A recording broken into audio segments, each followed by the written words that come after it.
Hey everybody, welcome in. We'll give folks another minute to get settled and have a chance to join the call before we get started. Thanks to all of you early birds for being here.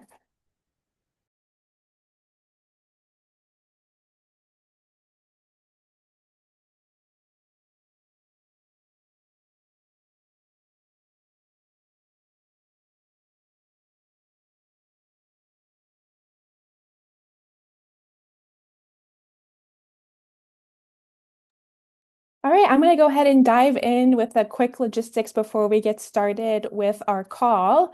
Thank you everybody for being here. My name is Maddie Kohler. I'm a program director here at NASEO on our buildings team.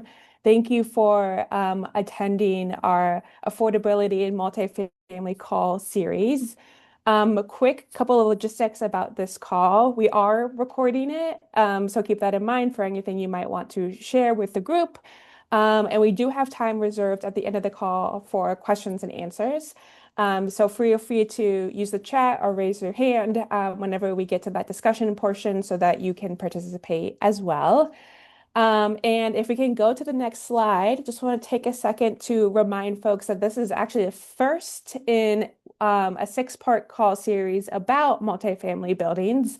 This call is a roundtable of state energy offices with existing multifamily programs, and the remaining calls will be deep dives into different subjects. So the next call will be on October 1st about identifying buildings in need of improvements. Then we will cover resident and owner engagement, benchmarking and scoping, funding and financing, and then finally behavior change and long-term engagement. All of the registration information for these calls is on the NASEO events page, which is just naseo.org/events. I think that is it for me. Let me turn things over to our lovely panel. First of all, to our moderator, Loren from the Colorado Energy Office. Feel free to take it away whenever you're ready. Sure. Hey, everybody. My name's Loren Ahonen. Like most of you all, I was interested in the topic of conversation here, right? About how state energy offices are working to address multifamily buildings.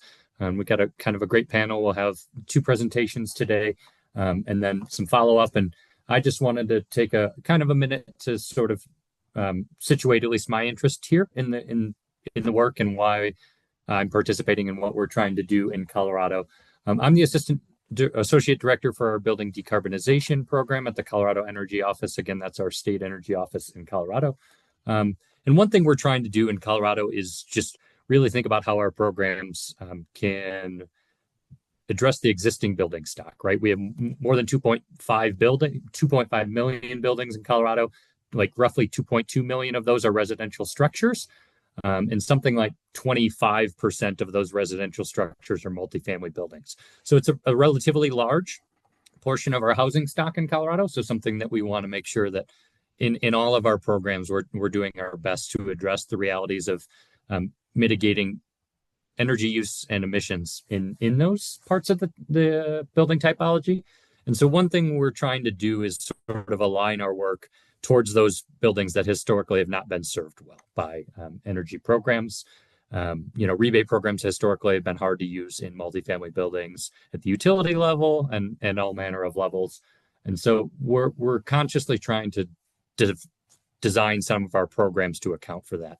We have a building performance standard in Colorado that applies to large multifamily building or large buildings, 50,000 square feet and larger. Some of those obviously will be multifamily buildings. Some of those would just be purely commercial uses, right? Or manufacturing or other things. And so in an effort to make sure that our policy and regulatory environment is aligned with both incentives and sticks, we're devoting a large portion of our home energy rebate program dollars to multifamily buildings that are covered by our building performance standard. So probably something like $53 million routing through to multifamily affordable buildings that are over 50,000 square feet. And we're trying to think about how to make this easy for folks, or as easy as possible on complicated projects by paying for their modeling costs, paying for commissioning of the equipment that comes out of those. And then we've also, as of 2 days ago, launched a very large grant program that's funded by the EPA through CPRG funds that we're calling our Large Building Decarbonization Showcase, which is again for buildings covered by that performance standard who can design and show exemplary performance in reducing emissions in support of their compliance standard. So we'll have $35 million available across 2 grant rounds to those large 50,000 square foot, could be multifamily, could other buildings. And then, well, the last thing I just wanted to say is that one of the things we're trying to do is align our work with other agencies in Colorado, with our Division of Housing, with our Colorado Housing Finance Authority, or the Office of Economic Development, and all those folks to make sure that programs have alignment.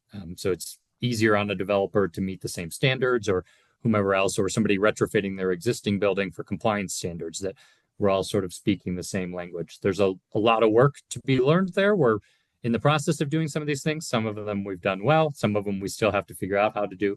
But just wanted to turn it over really to our panelists here, who are going to talk to us about how they're doing some of the work in Iowa and in Oregon.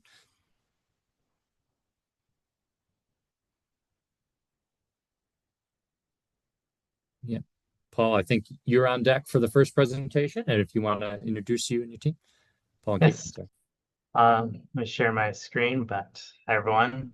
Good morning and good afternoon for those on the East Coast.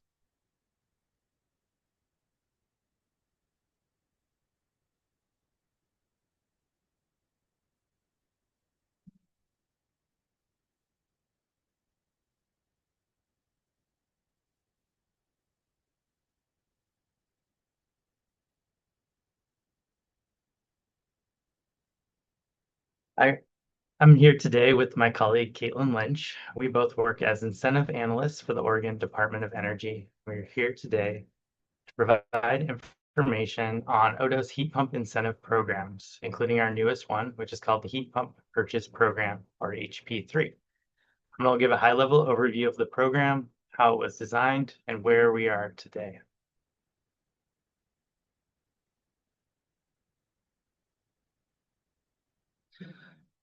First off, background on the Oregon Department of Energy. Our goal is to support a safe, equitable, clean, and sustainable energy future.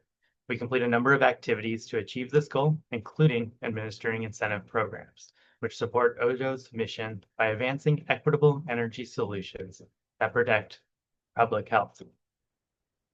Now, our heat pump programs began after the summer heat dome event of 2021, where here in Portland, temperatures reached over 116 degrees for multiple days and resulted in over 100 Oregonians dying of heat-related illnesses, many while they were in their homes or apartments, which did not have adequate cooling.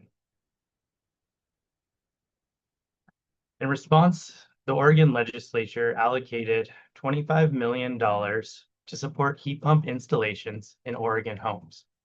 Initially, $15 million was allocated to the Oregon Rental Home Heat Pump Program to support renters with family properties, and 50% of this was reserved for low and moderate income renters. Additionally, $10 million was allocated to the Community Heat Pump Deployment Program to support owner-occupied homes. The rental programs began accepting applications in July of 2023, and during this first round of funding, ODO received and processed more than 3,000 applications over an 8. Because of the high demand and need, an additional $4 million was allocated by the legislature to the Rental Home Heat Pump Program in 2024. And when we reopened the program in July of that year, this additional funding was fully reserved in less than 2 days, with ODO receiving nearly 1,000 applications during this time period. Our newest program, HP3, is funded through a climate pollution reduction grant from the US EPA. And based on what our learnings from our state-funded programs, we tried to design the HP3 program to be as simple as possible, streamlining administration and the application process. And I'll touch on more of these changes on a later slide. First off, some of the challenges we experienced in our state-funded programs included limited heat pump installations and contractors working in rural areas of Oregon.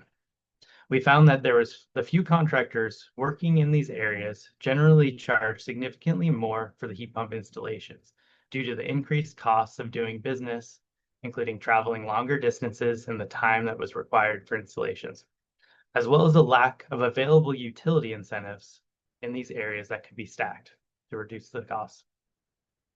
The legislature recently approved ODO to provide a direct incentive to contractors working in rural, or as we call them, frontier communities, but this has not yet been incorporated into our program due to a lack of state funding in the existing programs. Additionally, we found consistently high demand for heat pumps, which exceeded the funding available. We found that also a high demand from a small group of contractors, with the top 7 companies submitting 75% of the applications. And then another challenge was that contractors had difficulty calculating the energy savings of the heat pump installation, which was a required component of the program. Finally, we found that it was challenging for contractors and property owners to collect the required low to moderate income documentation from tenants, creating a barrier for some people to participate in the program. We tried to incorporate these lessons learned where possible into our new federally funded HP3 program. And now I'll touch on a few of the changes that we made to the program and how it relates to the existing rental heat pump program, or the previous program. First off, the incentives are now set at $2,000 each at a flat rate, whereas in the rental home program, we allowed incentives to go up to $7,000 depending on the efficiency of the heat pump, if it was installed in a low to moderate income home, or if it was in a manufactured home, with an additional $4,000 grant available to help cover the upgrades that facilitate the installations. For this program, the average that was provided was about $3,400 for the rebate on the heat pump and $1,750 for the grant request. Based on the feedback from many smaller contractors, we also decided to institute a cap on the number of incentives a business can claim each quarter at 50 and each year at 200 to give more opportunity for smaller contractors to complete projects and receive incentives. We also removed the requirement to first submit a reservation before the installation and the deadline to claim the incentive within 180 days of the reservation approval. That we do plan to follow up with contractors who have approved reservations after the 6-month period to confirm the projects are still moving forward. Additionally, based on the feedback we received to remove the required low or moderate income documentation and the required rental agreement, make the process simpler, though we did keep all of the same consumer protection measures around the contractor registration and warranty requirements, which I'll touch on a little later as well. We also decided to just focus on incentivizing higher efficiency heat pumps with an HSPF2 rating of 16 and SEER2 rating of 8.1 and above. Finally, we are planning to have contractors apply for the incentive after installation. But after hearing feedback from contractors, we implemented an optional reservation system that would guarantee funding availability for their projects with an approved reservation.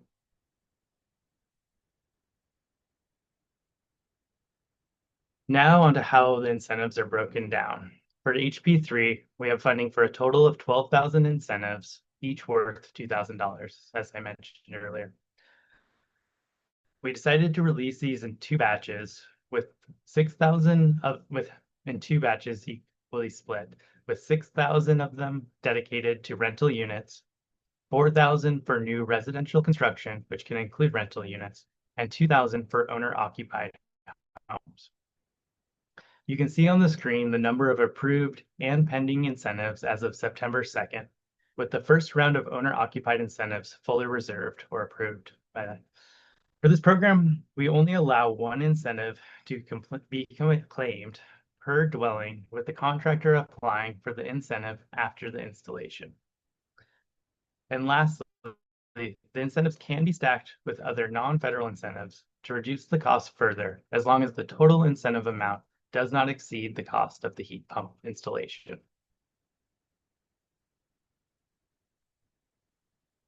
This slide shows a high-level overview of how our program works. The first step is we require contractors to register for the program and provide documentation that they meet all criteria. Next, the contractors can either submit a reservation or just go ahead and install the heat pump and submit the incentive application to ODA. We then review the application and approve or deny it. And once approved, ODO pays the contractor directly the $2,000 incentive and then invoices the EPA for reimbursement. Finally, contractors are required to pass the full incentive onto the customer on their invoice, which is required to be submitted with the incentive application for verification purposes. Now a little bit about project eligibility. To be eligible for an incentive, the heat pump must be installed on or after program start date, which is common, and must be installed by an ODO approved contractor. We also require a minimum 5-year system warranty and a 1-year labor warranty. And it must be installed in it must be new and installed in a living area. This can be a living room or a bedroom, though not a garage, attic, or basement, shed, or exterior building, but unless it was converted to a living space. For multifamily properties, they're eligible for up to 124 incentives, though we do require case-by-case review and approval for projects that are larger than 50. And because we focus on homes and residential properties, we do not incentivize anything in commercial properties, vacation rentals, second homes, or transient occupancies for this program.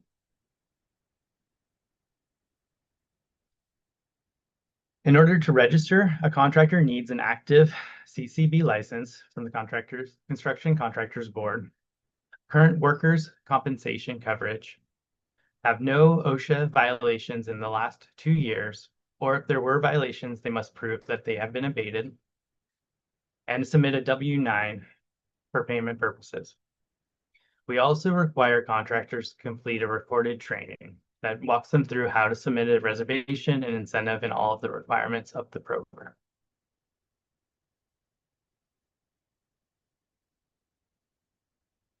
To claim an incentive, we require the contractors to submit the following documents for verification purposes. This includes an air conditioning, heating, and refrigeration institute certificate, or to document the efficiency of the heat pump being installed, final inspection report from the permitting agency, or if they're using the minor labor program, we allow just a photo of that. And an invoice containing the information included on the screen for our verification purposes.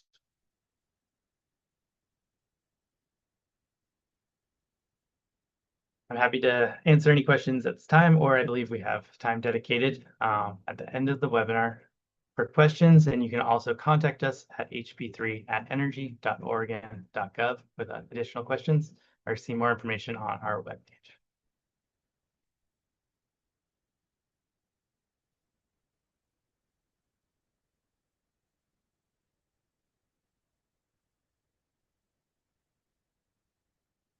I believe passing it off to Molly for the next presentation. Great. Thanks, Paul. Yeah, I can jump in. I do see a very quick question from Ken Owens. He raised his hand. Ken? Can you hear me? Yes, can hear you. I just had a question, Paul. Did I see correctly that you can only have, was it 124 units for any one project? Can you kind of just make sure I understand that correctly? Yes, for this program, we decided to limit it to 124 projects. And I believe the reason for that is because of the $2,000 incentive.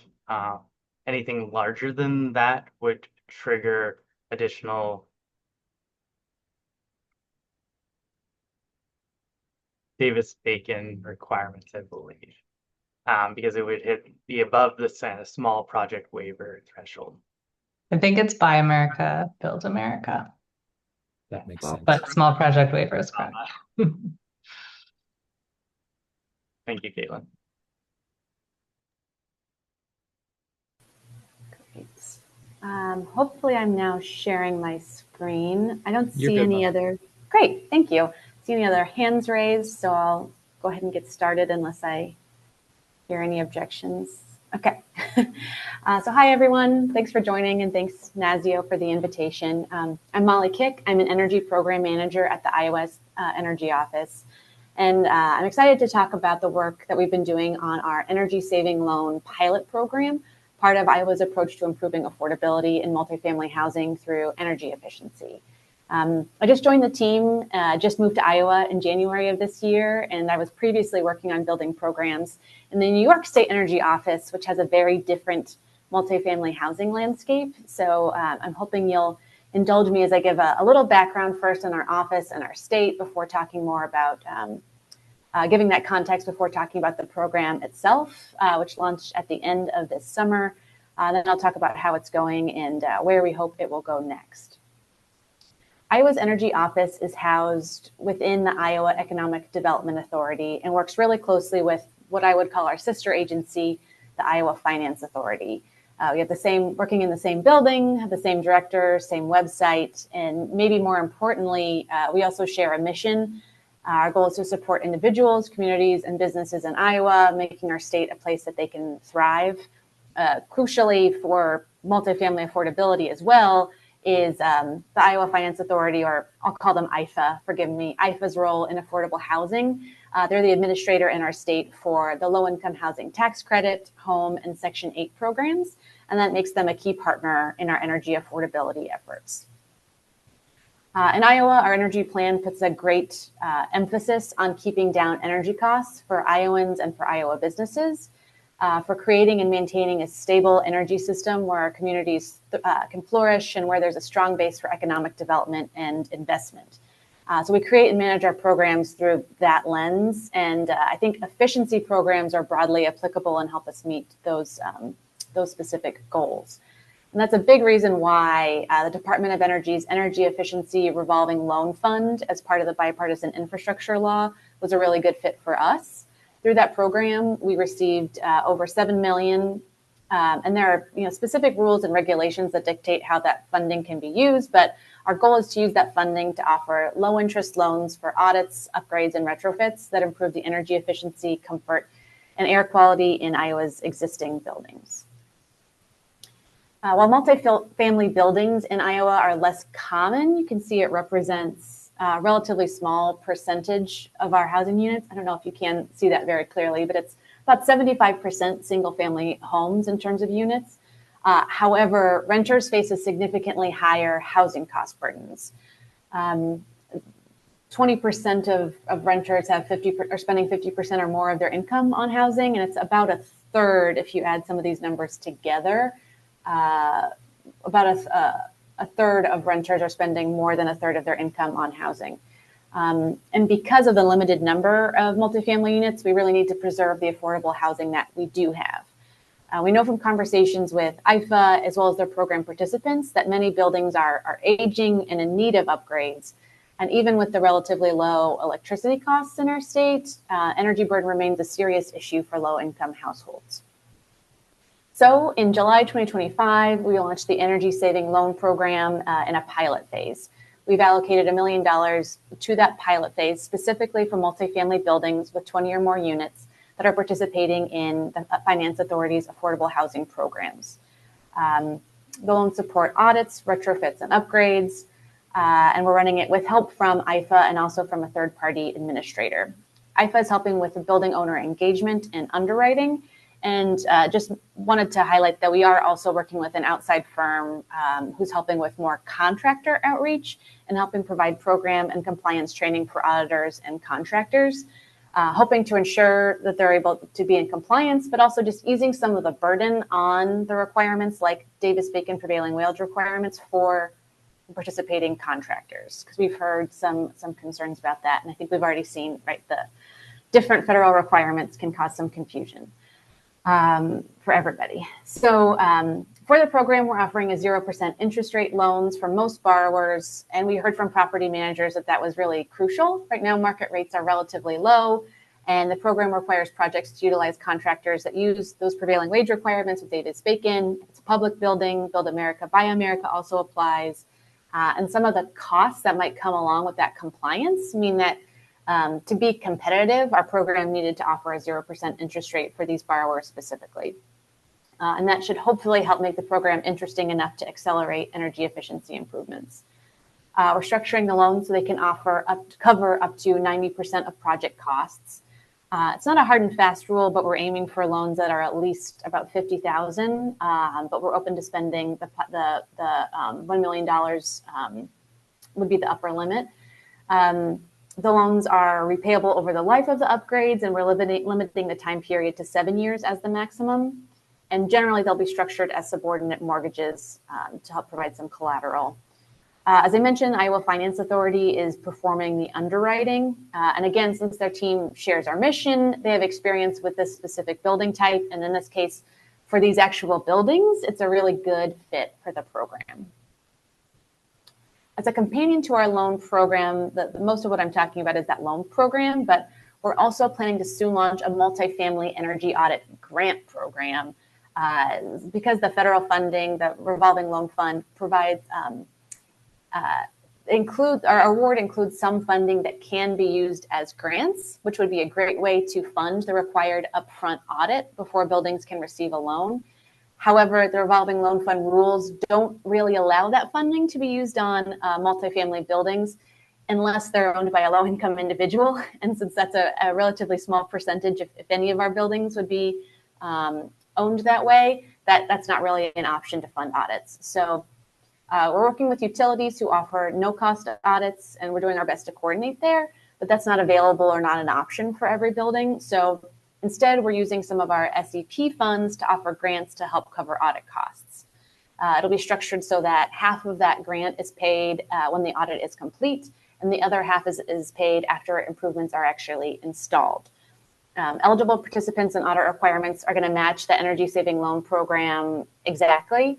But unfortunately, because we're using SEP funds, the funds are somewhat limited, only about $200,000. And also the timeline to use them is pretty tight. Assuming everything gets approved quickly, we think it still will be manageable as long as we can get that launched soon. But right now, we're thinking applications would be due February 1st, with audits needing to be completed by the end of the June 30th timeline. So who are those eligible participants? Well, we've tried to make it really straightforward. They would include owners or operators of multifamily buildings with 20 or more units in Iowa that are already participating in the Finance Authority's affordable housing programs. We made it 20 or more units to make sure that the building owners have the capacity and the understanding to comply with some of those federal requirements, because that can be a heavy lift. And we're hoping the way we've structured this, these requirements, it also makes affordability verification really easy. It's basically already done for the participating buildings, both at the time they apply and also in managing their ongoing compliance, because IFA is already managing that for these specific buildings. So we have a list of all eligible buildings that we can check against instead of asking for additional documentation that's already been supplied.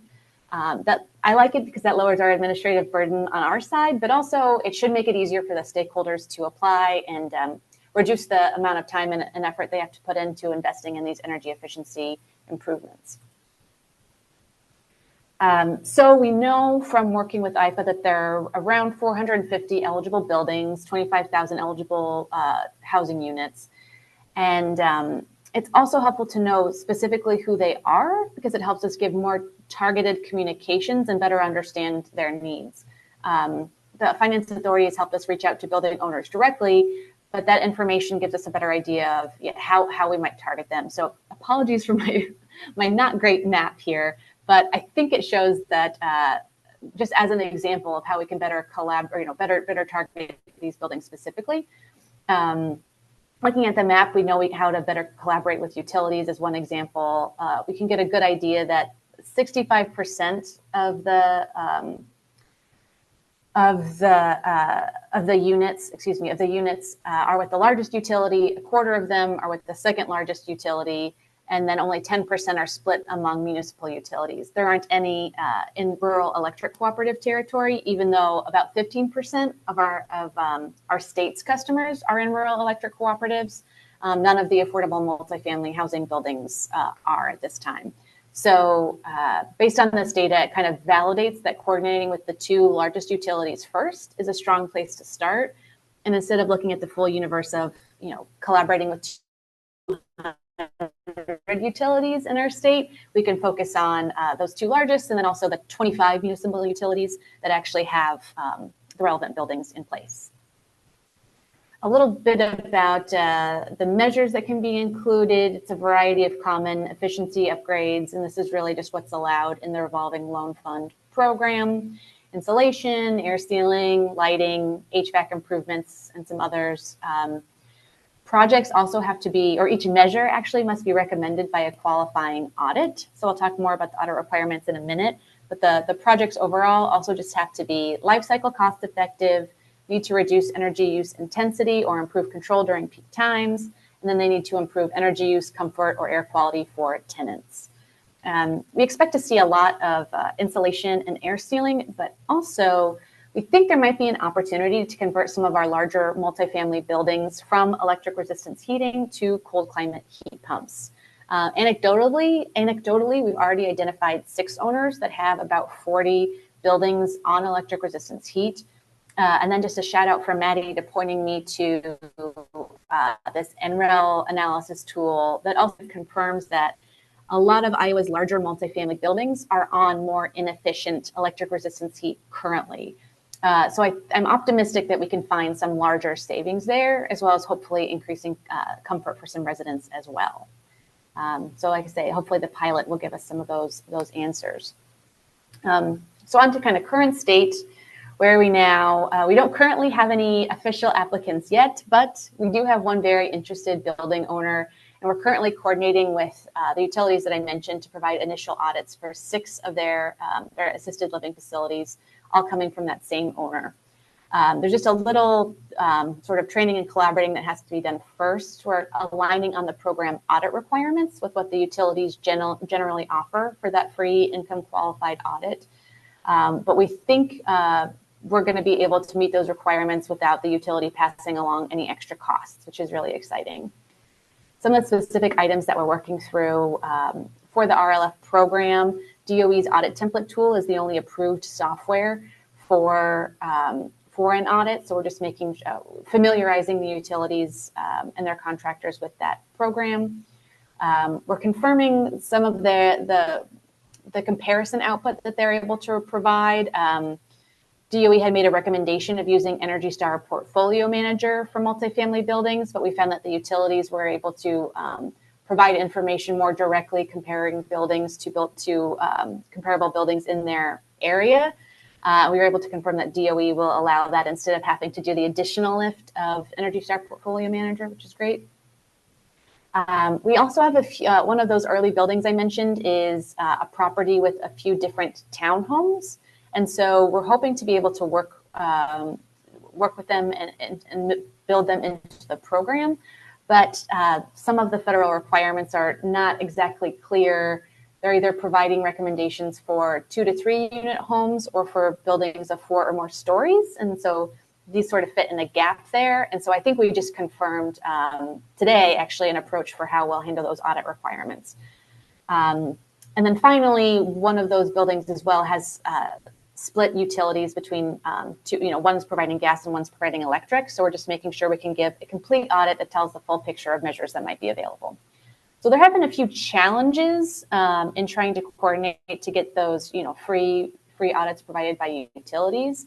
But in return, the utilities have also been willing to promote our program, particularly by reaching out to some of the owners who have already received a free utility audit and were interested in implementing recommendations, but might not have had the resources available at the time. So it's a good trade-off there, and hopefully, I think that could be really fruitful as well. Looking ahead from that pilot, we're still hoping to learn more about barriers to participation for multifamily housing, identify if there are any workforce gaps, especially depending on what kind of measures we see that are needing to be installed, and then better understand, continuing how we can coordinate with utilities. We're also navigating being able to comply with federal requirements and making sure we understand the tools that are available. I know this call is really focused on multifamily, but I did want to note that when we scale the program, moving on from the pilot to make use of our full award, we're considering expanding eligibility to include not only making that full fund available to affordable multifamily housing, but also to include commercial buildings within the program. A big reason is that then we could unlock some of that grant funding that I mentioned that's part of the EERLF award. We'd be able to use that for commercial buildings with for businesses with under 500 employees. And we're also exploring co-lending partnerships to grow the funding pool and build lender familiarity with these types of efficiency projects. Since commercial buildings is not the focus of the Finance Authority's underwriting team, they can work with those buildings. It's just that we think the co-lending approach would give more specialized expertise and hopefully create a self-sustaining model for lending to commercial efficiency projects going forward. So thanks. I think we're taking questions now on both programs, but if you'd like more information, opportunityiowa.gov, or feel free to reach out with me. Thanks, Molly. And big thanks to Molly and Paul and Caitlin and everybody for the presentations. And so we do have a good amount of time here for questions. And just in case people need a second to warm up, I made a couple questions in advance for our panelists that might be worth, and then kind of one that popped up here in my mind as we were all talking. But Paul and Caitlin, first I wanted to kind of ask you all, well, actually, sorry, this is for Molly, a question more about you related to, you noted that IDA has worked a lot with your Housing Finance Authority, right? And you're using them to sort of pre-target buildings, which is the most effective way to do that. But can you tell the audience a little bit more, and all of us as participants, right, about how you got to that relationship? Because I've noted, at least in Colorado and in other places, right, that some of our housing finance authorities may be more or less willing to partner in those activities based on their capacity or other things. And if you could just talk more about how you built that relationship to integrate the program. Yeah, and I think we're a little, maybe somewhat unique in that our organizations really are, again, we're housed in the same building. We share our literal mission. Our mission statements are the same website, same director. And so it's somewhat built in, but that's also somewhat recent. And so there has been, I would just say it's been built over time. We've worked with them in the past for also underwriting not just affordable housing programs that they're more familiar with, but they also do some of their underwriting for a revolving loan fund program we do that's focused more on grid infrastructure. And so, yeah, we have a longer history of working together, sometimes even more creatively than we're doing here, which is great. But yeah, I'll just mention what a benefit it's been. I kind of highlighted some of the data that they've been able to provide. Also working with their email and communications team, we have sort of different teams that focus on email outreach. So being able to connect into their infrastructure, we've been able to do some email blasts specifically for this very targeted audience, which, as you mentioned, Loren, is definitely the way to do it. We're able to collaborate on opportunities. Like every year they do a conference called the Housing Iowa Conference. And so that's, again, a pretty targeted group that we're both speaking to. And so I think we've both really seen benefits from being able to work together to address that audience. And also I think the biggest benefit is maybe the relationships that they have with the different building owners. I think our team was, or at least maybe just I was somewhat skeptical that some of the housing agencies or owners would be interested in taking on more debt, because that can be a challenge for this segment. However, from their perspective, they disagreed. So I was almost worried about, could we use $1 million for this segment? And they thinking, oh, we're going to have so much demand, we're going to go through it really quickly. And so anyway, they had some really useful insights there. We're able to put us directly in touch with owners and hear more about what would be useful. And then something else you mentioned earlier, Loren, too, was being aligned on some of the requirements that the finance authorities are requesting. So we found out from the Finance Authority that they were changing some of their requirements to include NGBS certification for their buildings. And so that gave us the opportunity to smarten up on that and also incorporate that into some of our messaging. So folks can use this revolving loan fund program to be able to meet some of the IFA requirements. Awesome. Thank you. I think that's super helpful, right, for everybody in our audience. And as Alana noted in the chat, folks, everybody, if you have questions, feel free to sort of raise your hand or pop them into the chat, and we can process them from there and unmute you. Know. And in the near term, Paul and Caitlin, had a quick question. If you could talk to us a little bit more about the HP3 program, and you'd noted that the runway for some existing programs had moved pretty quickly and exhausted that. And I wondered if you all had done sort of prep with manufacturers and distributors in these conversations, and if in relationship to multifamily buildings or other things, if you've seen any challenges in terms of supply lines for specific types of equipment, or coordinating that with all of your contractors and distributors, or if you've done any of that coordination. Yeah, I can take that one. So we at Oregon Department of Energy do not work directly with manufacturers or distributors. The way the program works is that property owners work with a contractor who identifies, the best unit for the space, and then the contractor, they source the heat pumps, and we provide the incentives for them. So once the heat pump's installed, the contractor applies to us to get that $2,000 incentive. So we don't really have a hand in bulk purchasing of heat pumps or anything like that. Great. That makes sense, right? A lot of programs work, and then there's sometimes just some feedback from folks of we get a lot of, at least in Colorado, a lot of questions from our distributors and from manufacturers about, where they fit in the pipeline, or if they're kind of getting pre-advanced. And so with the efficacy you've all had in getting units out, I was just curious about that. Looks like we do have some questions in the chat. Ken, I think, had asked Molly what your heating and cooling loads are sourced by predominantly in Iowa. Yeah, so I think statewide it's largely natural gas, and there is a relatively sizable portion that's using propane as well in some of the more rural areas. And then also, I think for multifamily, and particularly larger multifamily, there's a decent amount that is electric heat as well. Great. And then we had an additional question sort of while we have you. If you had any specific, right, for those of us who don't have the fortune of being sharing an office building with our HFAs, if there's any strategies that you could reveal for maybe approaching and framing conversations to work and build relationships with them. Yeah, I don't know if this is going to be anything groundbreaking, but I think approaching them really early and incorporating them into some of the design process so you can make sure you're working within their capabilities.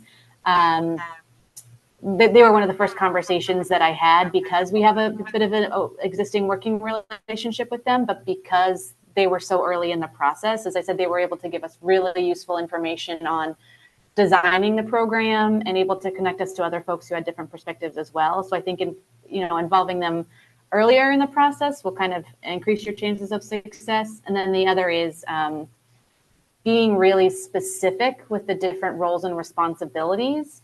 That's something that I was kind of had the advantage of building on what we've done in past programs, but knowing really specifically, what the workflow will be, what everyone's role is, and trying to make sure everyone's really clear on, what the expectations are, what the expected workload might be, what happens if, in the case of exceptions, going through and being as detailed as possible of what everyone's responsibilities are for the program, I think is the other key one. Not that that's anything new, but I think that's really important. Thanks, Molly. Stephanie, I saw your comment in the chat, and I was just going to add you to the talking ability to see if you wanted to say anything more about, how distributors, and back to the other question, have engaged in your program.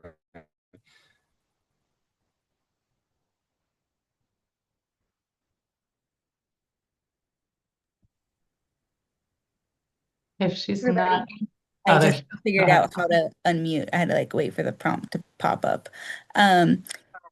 I am from Oregon Department of Energy and work with Paul and Caitlin. So I was just mentioning that while the program doesn't directly engage with distributors, we do have several distributors in our state that are engaged in our program development processes. And when we're looking out for public comment, they typically provide comments and are being very intentional about being prepared for our programs to drop and to be able to meet any spikes in demand that we might see.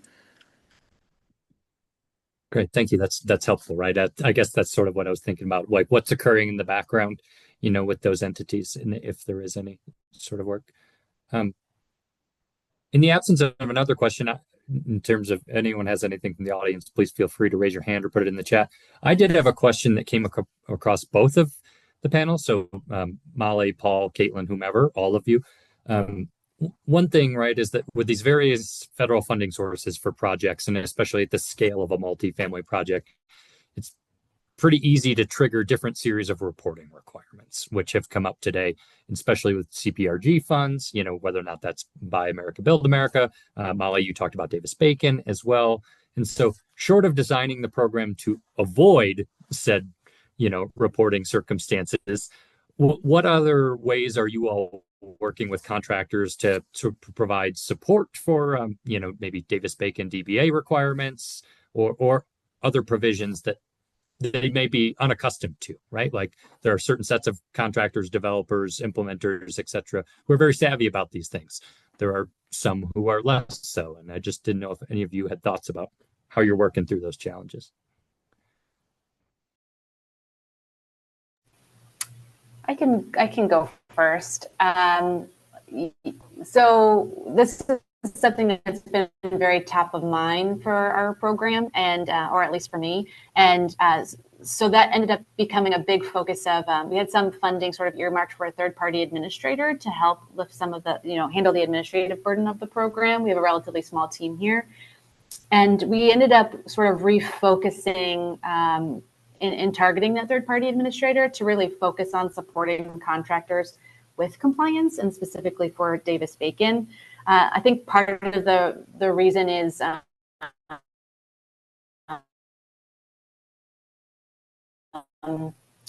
least for this program, and our team is relatively new to the tool, and so we wanted to be able to provide adequate sort of focused support for contractors on using it, and also I suppose make sure that we were using the tool, or we also need to use it, so making sure we understood that as well.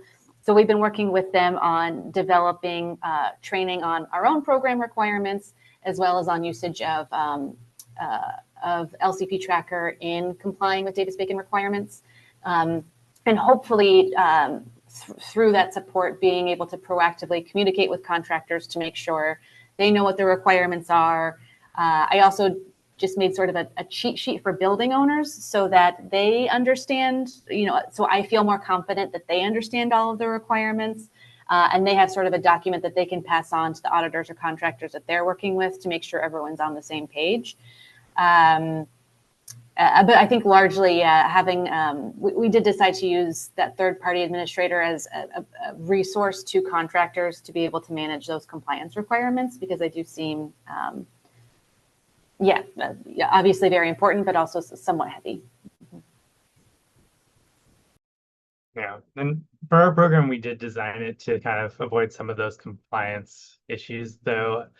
We do have other CPRG funded programs that I believe will still need to comply with Davis-Bacon requirements, and we are planning to. Those programs are a little bit earlier in their process of development, and I think we'll be using LCP Tracker as well, and there will be some training components that will need to be developed, but I don't have a lot of specifics that I can share on that at this point, since I'm not actively involved in those programs. I did have maybe one other quick thought too. Right now it's a pilot, and we have a relatively small pool of contractors in Iowa that I anticipate will be working on multifamily affordable projects, just because it's sort of a small universe.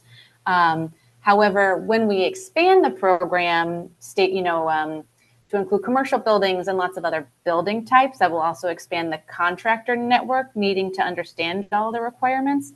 So we're also considering limiting the pool of contractors, running an RFP or something to have a more limited pool who would sort of act as leads, and hopefully that would help us better keep our arms around compliance if there's a narrower universe of contractors we have to engage with. That's somewhat TBD. I guess I'm just mentioning that that's something we're considering going forward.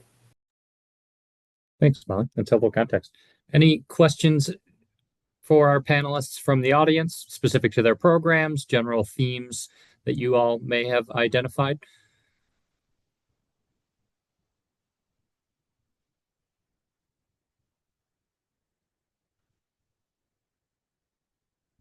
Ken, I see I'm trying to figure out how to navigate. I'm not the greatest Zoom panelist thing. Can you hear me?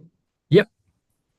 I guess my question is, we have not started our multifamily program here yet, and I have given pretty much 0.1% or 0.01% of brain power into this. And so I'm hearing a lot of things that I know this is something that's been an issue with Davis Bacon compliance and BABA and all that kind of stuff. So I'd be very interested in having a sidebar, and I guess I'm just putting this out there, to having a sidebar to figure out what's the best way to get this thing going, because I have nothing right now. I just have not had time, but I do know that it's something that is going to become a priority, because I've told the university they have a program or something up by the first year. So I'm interested in speaking with all parties and just saying, hey, how did you get started?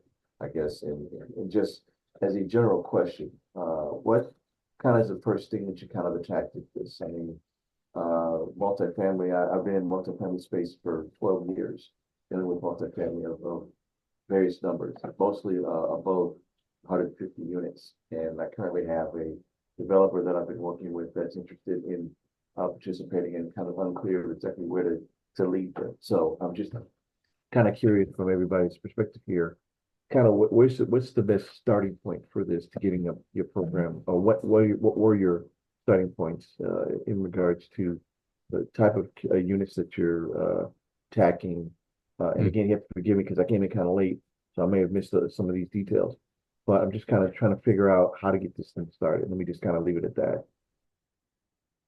Yeah, that's a good question. Thanks, Ken. I appreciate that. And so Paul, Caitlin, others, right? I think, you've identified, we've heard a little bit from Molly about the universe of buildings they're targeting, those who are eligible, right, for different programs and managed, in their affordable housing landscape. But Paul and Caitlin, it sounds like your program's a little bit more open to all sort of rentals. And how are you working in that ecosystem to define that further, or to reach those populations, to Ken's point, I think, for design and outreach?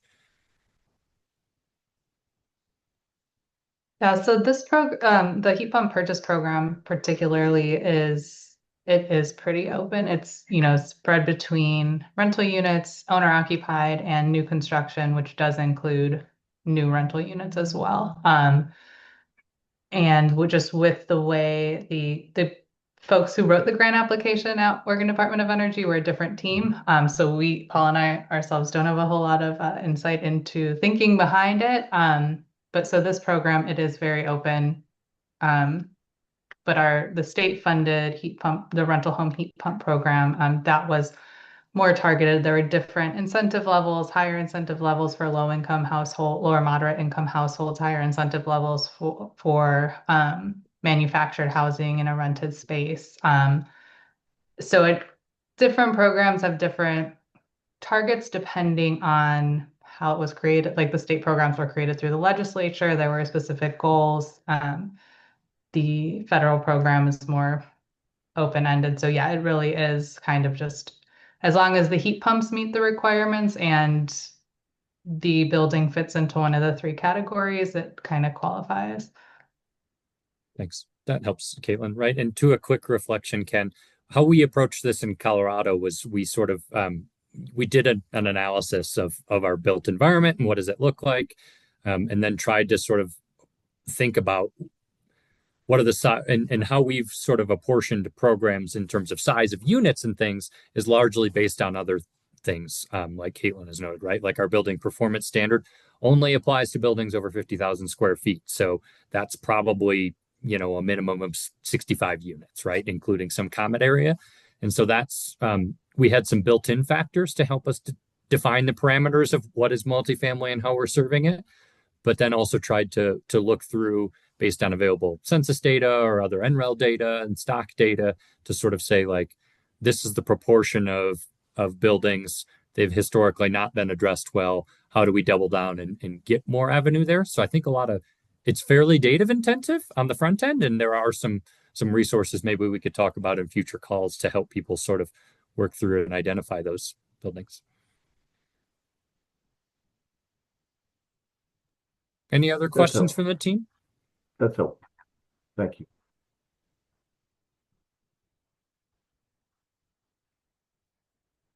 If not, looks like we are running on time, and so we could I could turn it back over to the team at NASEO to sort of give us a reminder that this is a reoccurring season and let us know, the preview for what's coming next. Yes, happy to. Ken, you actually had maybe a perfect segue into our next call, which is about the ways to identify buildings for projects. We'll have a few guest speakers lined up with different tools and resources that state energy offices can use to get at that analysis that you were talking about and that Molly also did for her state. So hopefully everyone wants to attend that one. The registration link is on the events page if you're interested. But yes, the only thing I want to add is a big thank you to our panel for being here this afternoon.